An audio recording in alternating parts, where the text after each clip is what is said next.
Welcome to Machine Minds, where technology and humanity meet. I'm your host, Greg Terrusian, founder of Samson Rose, a recruiting and search business focused on the robotics and AI industries. The Machine Minds show is where we dive deep into the intricate world of robotics and artificial intelligence. As a staffing industry leader with a passion for the frontiers of technology, I'm pleased to be bringing you intimate conversations with the founders, investors, and trailblazers who are at the heart of the AI and robotics revolution.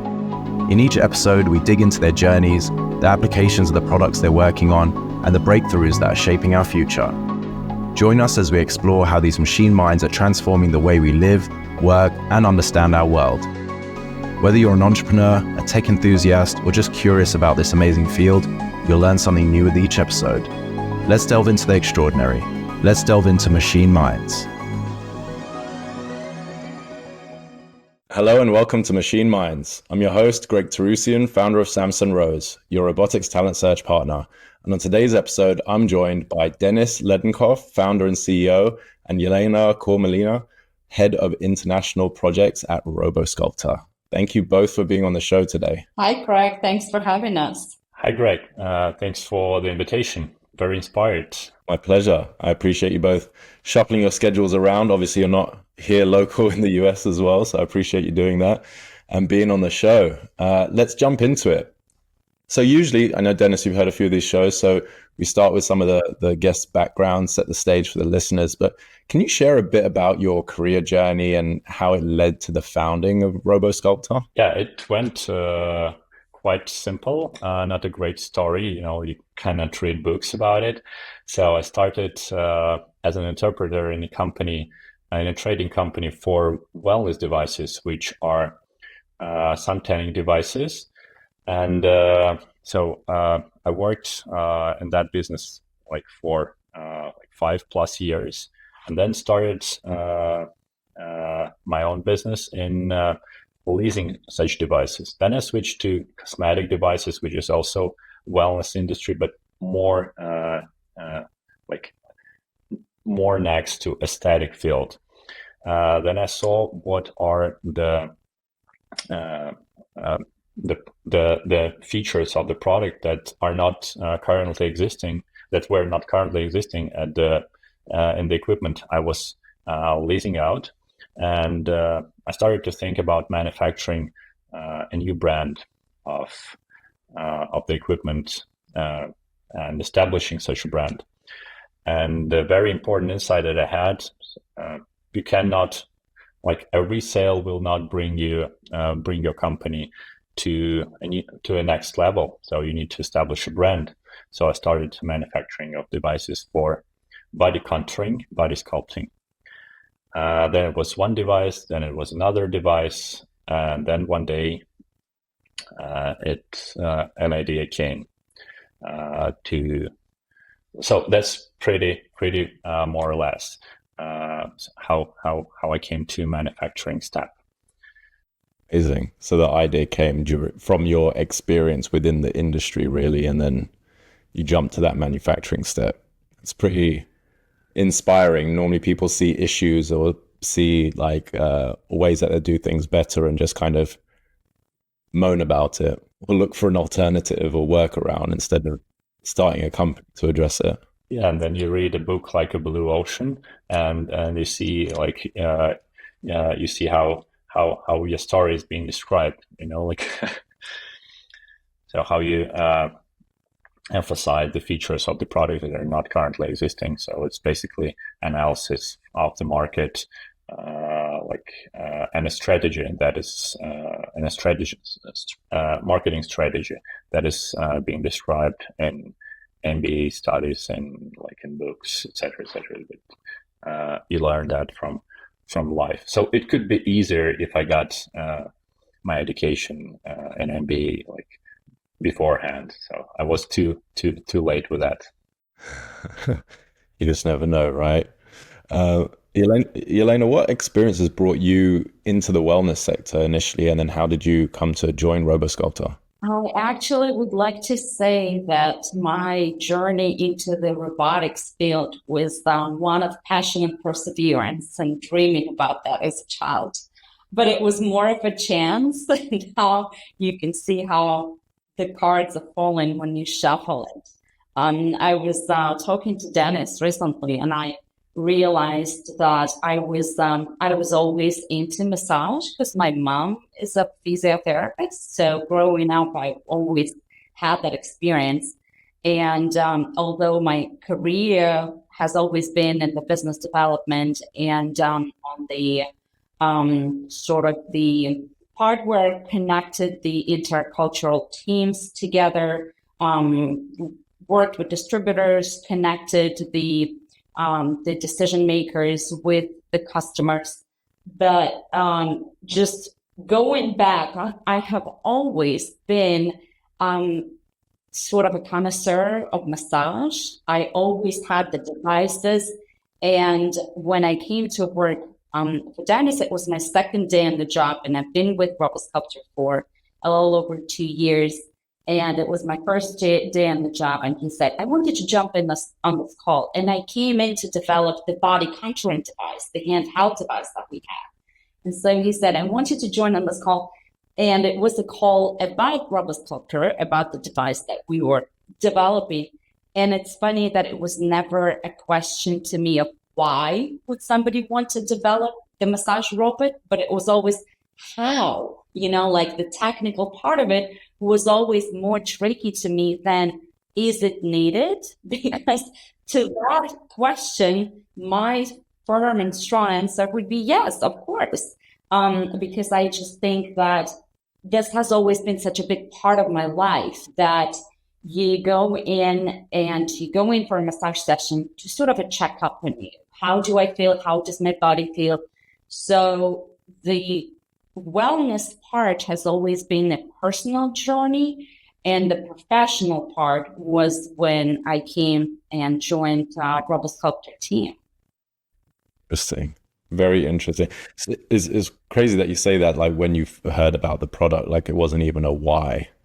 Because you've been, for someone who's in the industry or in the know, you'd think firstly, oh, why are we incorporating something like this? That would probably be some people's initial reaction, like general public, but from being in the space, realizing the gaping hole or the need for it, it's like, it must have just clicked.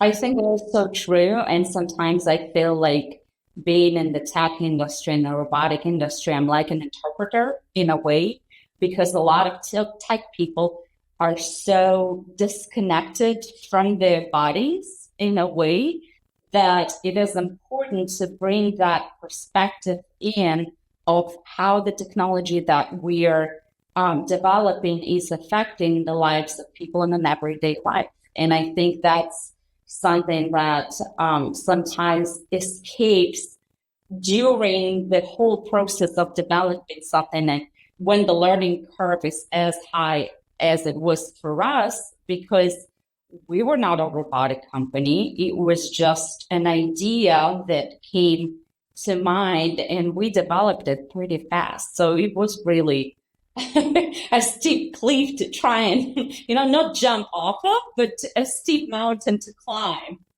Sure. So Dennis, what was the core inspiration, or like the first product for RoboSculpt? Because it sounds like there's a couple here, right? Or like bigger vision as well.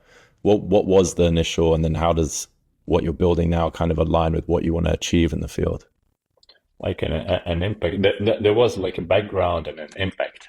So the background is when you build a robotic company. So now. So that's my insights that I've got during past 4 years of the development. So you need to be focused on the end product with something in hardware. So no way. So better don't count on pivots in robotic projects. They might kill you. So there is one device for body contouring and body aesthetics that we manufacture now, that it has a handpiece for vibrational compression, and it rotates. And it is it's like it has a handpiece basically, and this handpiece needs to like be moved along the patient's body, And so basically, to treat a patient, you need to follow a certain protocol, which basically can be learned by a massage therapist or by a nurse, or in a medical school. But you need to follow a protocol to reach a result and to decrease volumes. That's what that device is used for. And one day, so an idea to distribute this device led me to New York, where I met a guy, Ari. And Ari said, Dennis, I cannot take your device for the distribution because workforce shortage is in the place, in the city and in the country. So you need to pay $100 for an hour of a massage therapist. So you better think about a technology that doesn't require a therapist for like such treatment or similar treatment or any treatment. I said, no way I can build a new device right now because I'm looking for a distributor to earn on that one. So then I am home and after a month I saw like a cobot arm that started to appear in quantity. So you just stumble upon it and it turned. So, and a match occurred in my head. What if? So what if we could combine like a cobot collaborative arm that is pretty safe for machine-human interaction, and a method that we are implementing using now humans. So it's like non-human to use humans just to move a handpiece. And there is a tech component in their treatment. Like the algorithm can be automated. So by robotic process automation, and like a movement, it's just electricity. So intellectual electricity plus that can be delivered by a robotic arm. So that's how the idea lightened up. Interesting. Is this the vibrational compression with spheres technology, or is that something separate that you're working on? Yeah, that's vibration compression by spheres. And so it's so Yelena, can you jump in? Was like explaining what do we put, what is the methods for? So yeah, So you know it better. basically, the end result is a body treatment to make it understandable to the majority of people. This is a massage, but it's like a power massage. What lies in the core of the technology is the vibration and compression combined. It is the roller with the spheres that are located in a special pattern that the rotation of the roller and the rotation of the spheres creates those vibrational waves. So it's like a short-term lifting and releasing effect. And why we place such an emphasis on the vibro-compression by spheres technology is because this is the technique, one of the techniques that has been used for massage therapists for centuries, because vibration is one of the massage techniques, but it's a very demanding one. It's a very challenging one in terms of the implementation.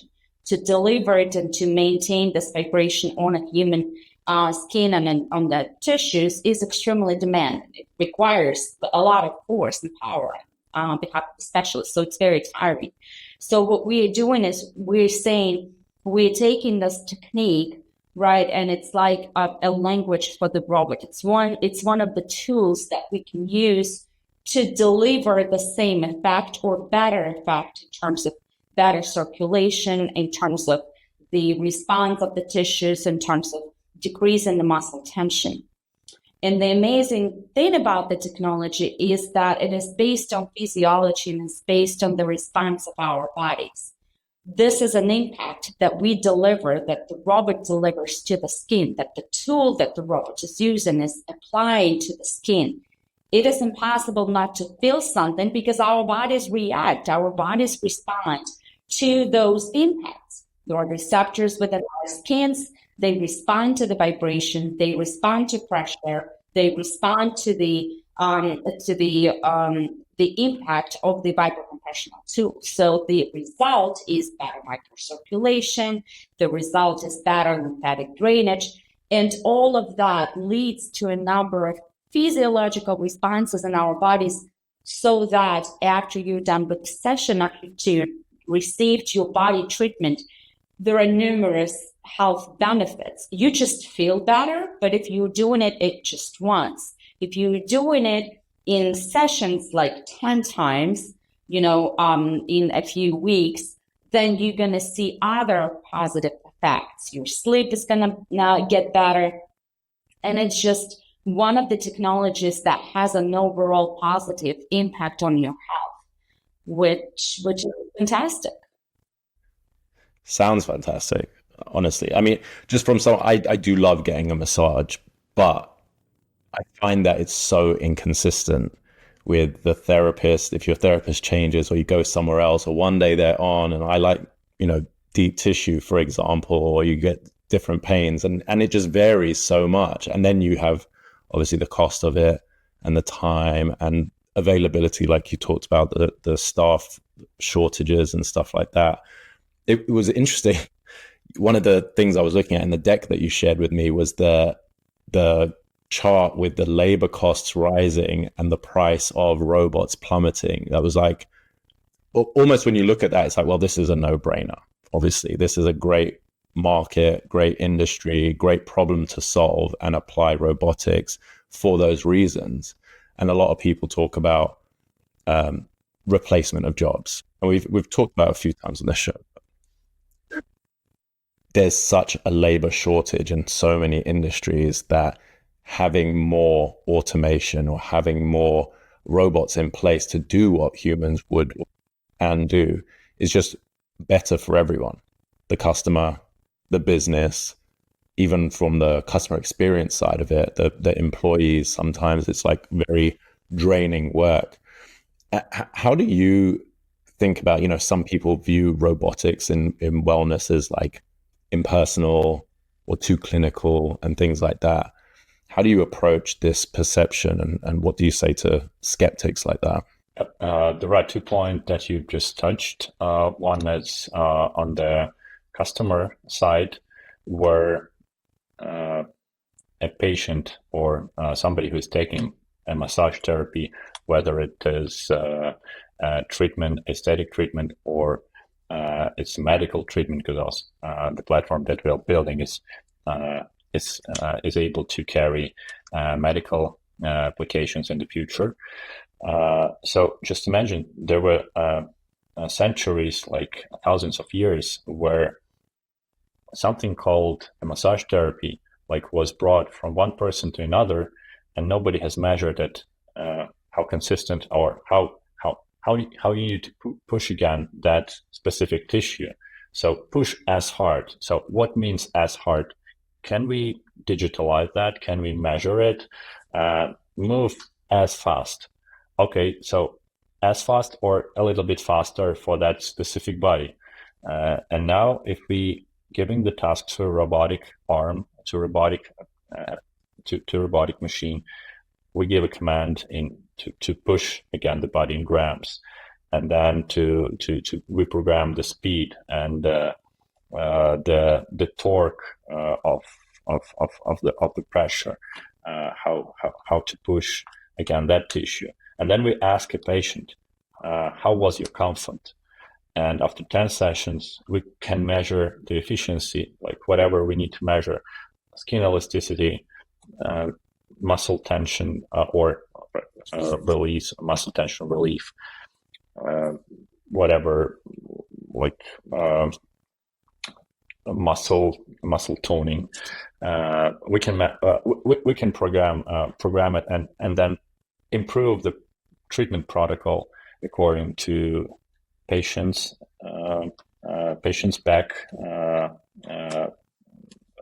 patient reaction, and improve the protocols using the data that we can get from a patient's body status in the future.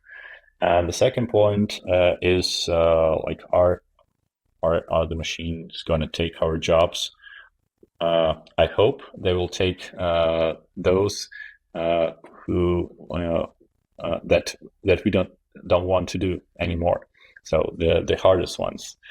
And if somebody is hard doing like 12 massage therapies a day, here is a solution.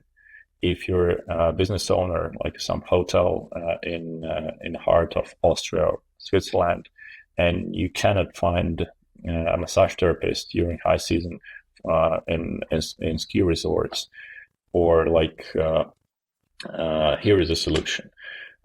Maybe you can you are like you want to have your treatment after a long flight at 12 o'clock, and it's just very expensive to call a therapist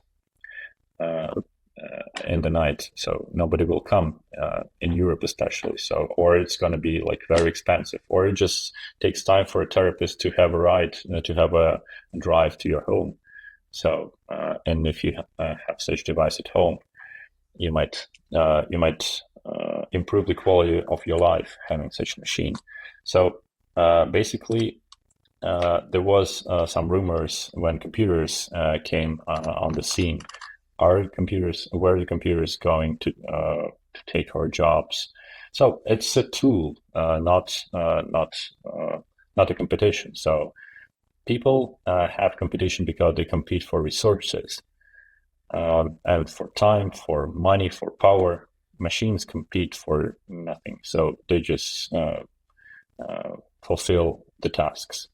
And so I think that in a book for like the light tunnel, there is some point lighted up that someday technological singularity is gonna come, but it's a point when machines are gonna solve tasks and create solutions better than the humans do. But it's a theory. So is it gonna happen or not? Nobody knows. So probably it will happen, but it's the right time to think. What do we do in the future? And probably not what we do, but what we invest in, because the economy is built when you have a machine, and then you need a labor to run those machines. And now, if the robots coming on the scene, you have the capital solves the labor tasks. So people need to know about it. People need to prepare. And probably not just to learn your new job, but to start investment in technologies beforehand in order to be prepared for the areas where robots will solve the task. For example, what can we tell to drivers, to taxi drivers right now? Are there self-driven cars take their jobs? Obviously, yes. What is their solution? Either to invest in the companies like Waymo or like many other, or to be prepared for other jobs. There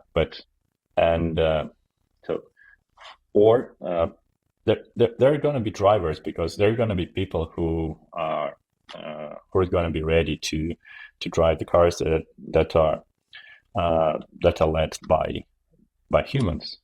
The same with the massage therapy. So just people workforce is going to be more expensive, and it's going to be luxury in some areas, like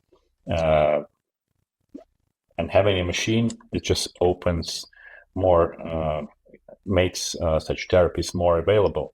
So it's like accessibility for massage sessions and some kind of therapy for the people that were previously not able to get such treatment for whatever it is, price level or time gap, or it's just people, massage therapists are not scalable, not as fast scalable as machines.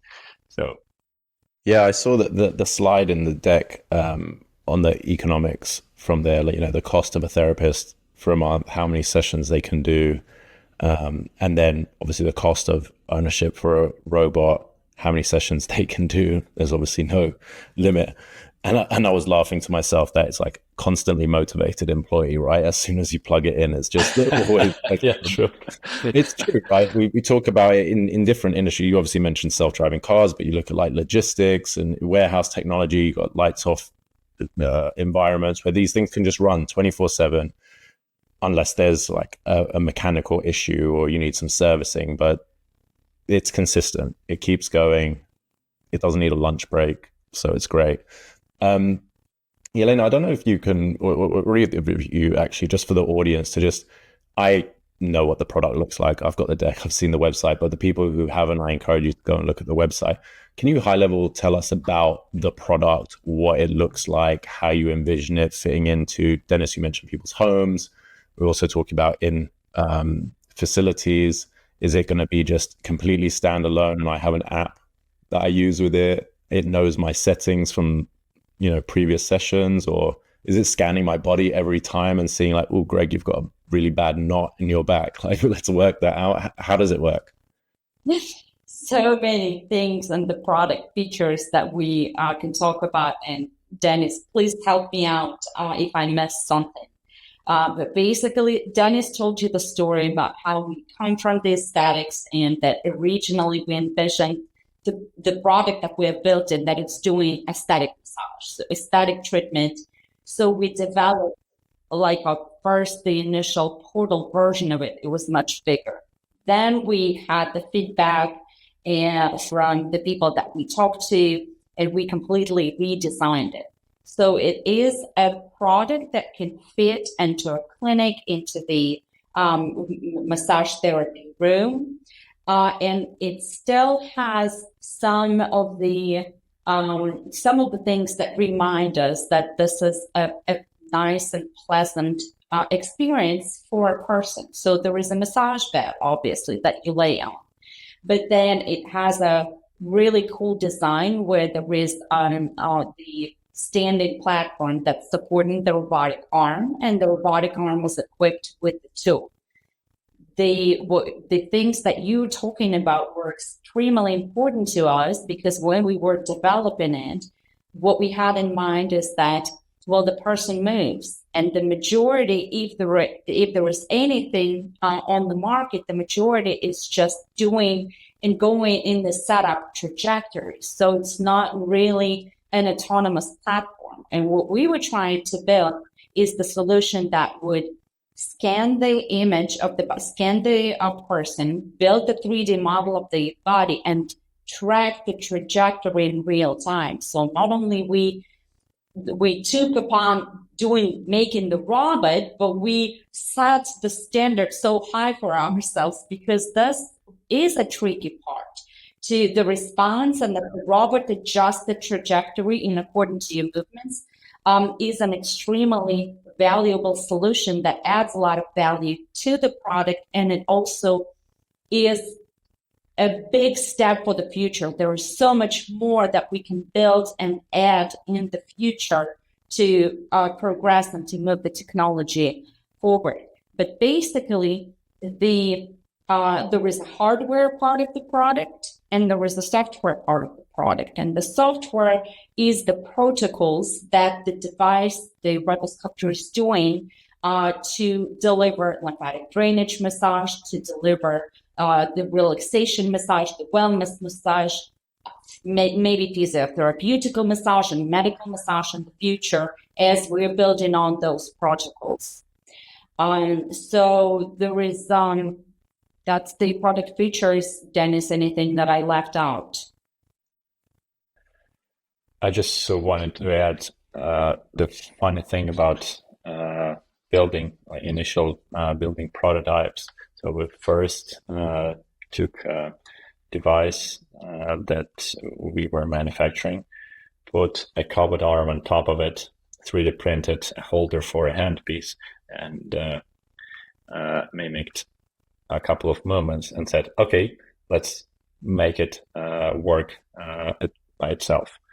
And then the idea came, so how do we track it? So how how do you give commands to the arm?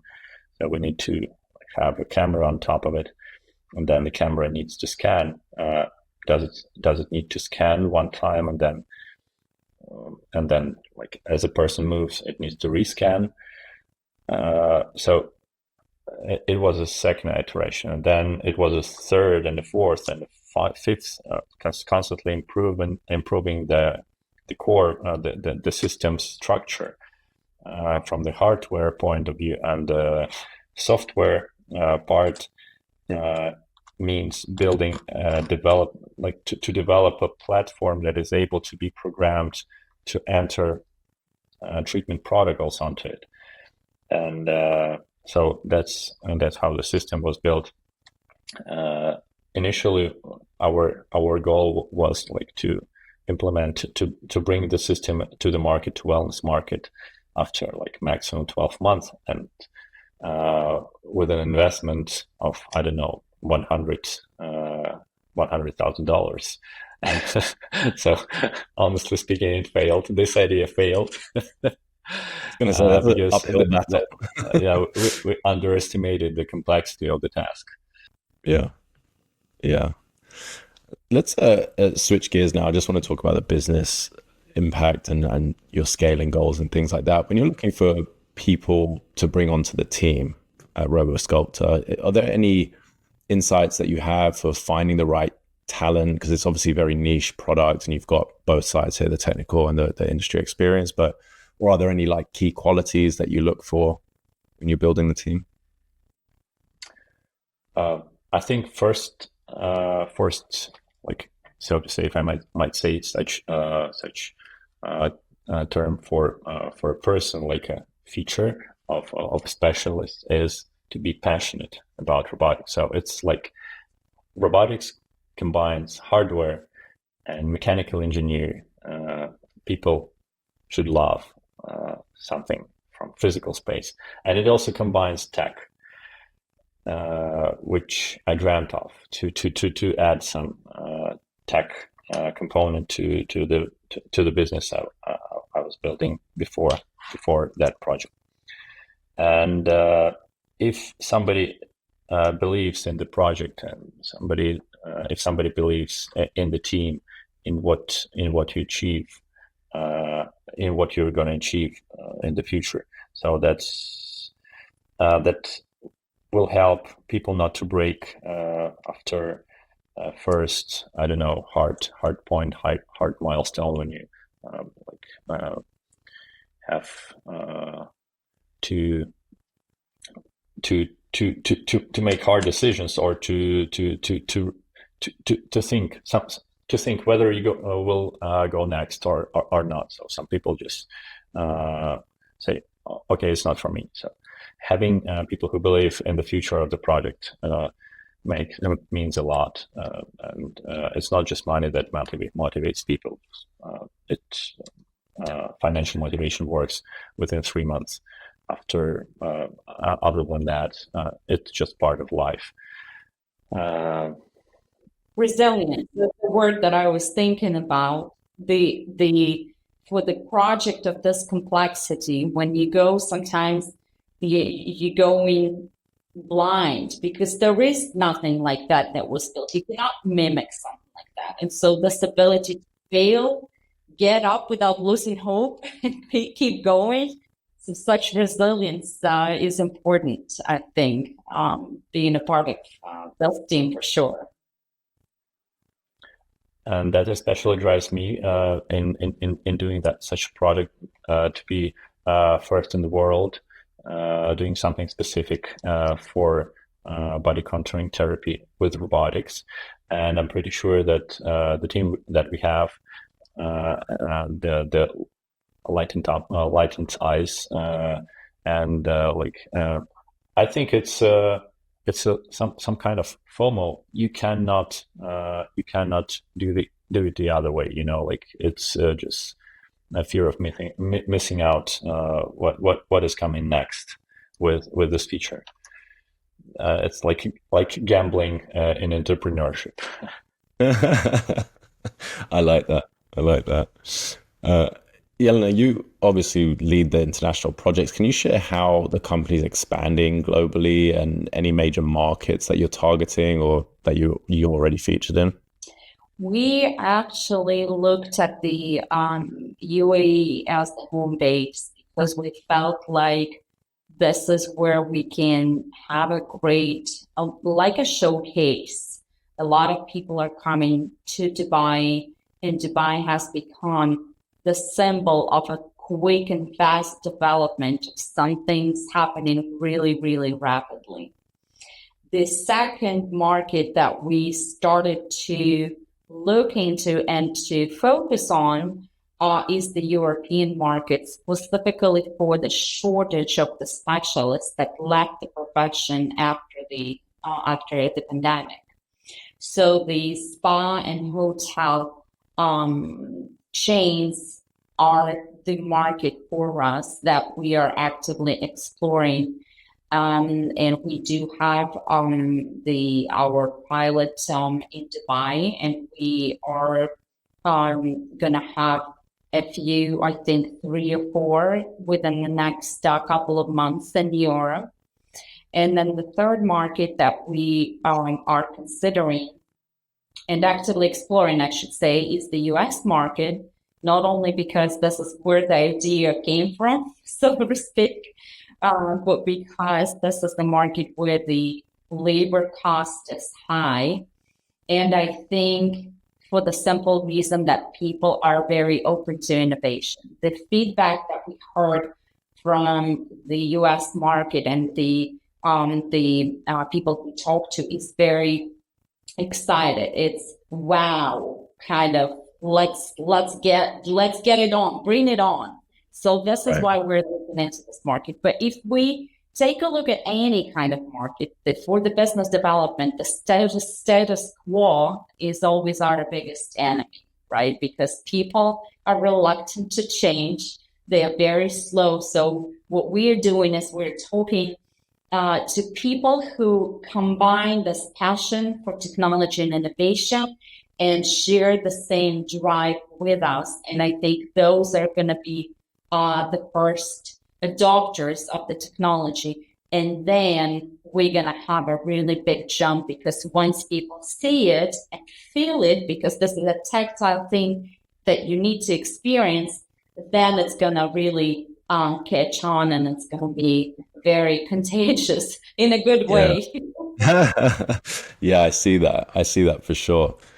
Speaking of contagious, is obviously, again, I know I keep referencing your deck, but like the stuff that's put in there is really great, that it's just a robot that touches you, right? So for the people that have those fears of contamination with post-COVID, or even like don't like other people touching them, but miss out on massage, obviously addresses that. That is 100% true. And I actually wanted to elaborate on that as we were discussing the pain points of the customers, of the therapists, and of the business owners. So from the customer standpoint, when we're talking about people like you and I who love the massage, who know what it is, that's one thing. But there are so many people who massaging is an intimate procedure, right? You have to, how many of us love going to the doctor and getting undressed, So with this kind of technology, we're taking that fear and taking this problem out of the picture, so you can still get the benefit of having the treatment, of having the massage without going through through the experience of being completely alone with a stranger and all of a sudden get into this level. People are embarrassed as well, right? Exactly. So I think that is a big part of it too, because while we can measure the market of people who are users of the massage, I think the portion of the population who would not experience that for that particular reason is big. It's a big potential too. Yeah, untapped. A lot of industries and businesses, they hold off adopting robotics or new tech in general due to upfront costs or just how you factor costs in. Can you explain your business model and how you charge for the product, or are you going to own it? Is it a RaaS model? And how does this, or the direction that you're going, fit into the bigger vision of scaling and accessibility? Robot as a service is like a perfect model for the business that is unique, which is very attractive. And as soon as we haven't got around and we are bootstrapping, our initial strategy has sales in its core, and then adding more and more robot as a service business model, like revenue-based models to the financial model. So it's like a combination of both. Interesting. So we always Okay. we always are talking about the lifetime value of the product, because just look at the initial investment and look at look at the lifespan of 5 years, and then the picture changes completely, and the numbers are suddenly completely different, and your investment seems very reasonable, if not the best decision of your life. Yeah. Well, just the comparison of a full-time therapist compared to a robot running all week, right? It's a no-brainer. I know I said it before, but like if one can do more than the other for less and is consistent, and you don't need to supervise it or whatever, then makes sense. And again, on a different side of it, imagine, you know how difficult, you talked about the consistency. It is very difficult to find a good massage therapist that you like and enjoy, that they do the right things for your body, they're great for you. So imagine having this, okay, you go through the robotic treatment, your muscles are soft, and then the specialist comes in and they treat a specific thing, like trigger points or something like that. So they're doing the actual healing as opposed to doing this very intensive manual labor. So it really is a win-win for everybody, no matter how trivial and bitten off this word or this phrase sounds. But it truly is, because it takes this intensive and routine operation and makes it available for the specialist to choose what kind of area of massage to specialize. Yeah, I didn't even think about it in that way, but that's great, having the specialist just come in to do certain parts after the majority of the grunt work is done. I'm curious, just before we start to wrap up, about the industry as a whole.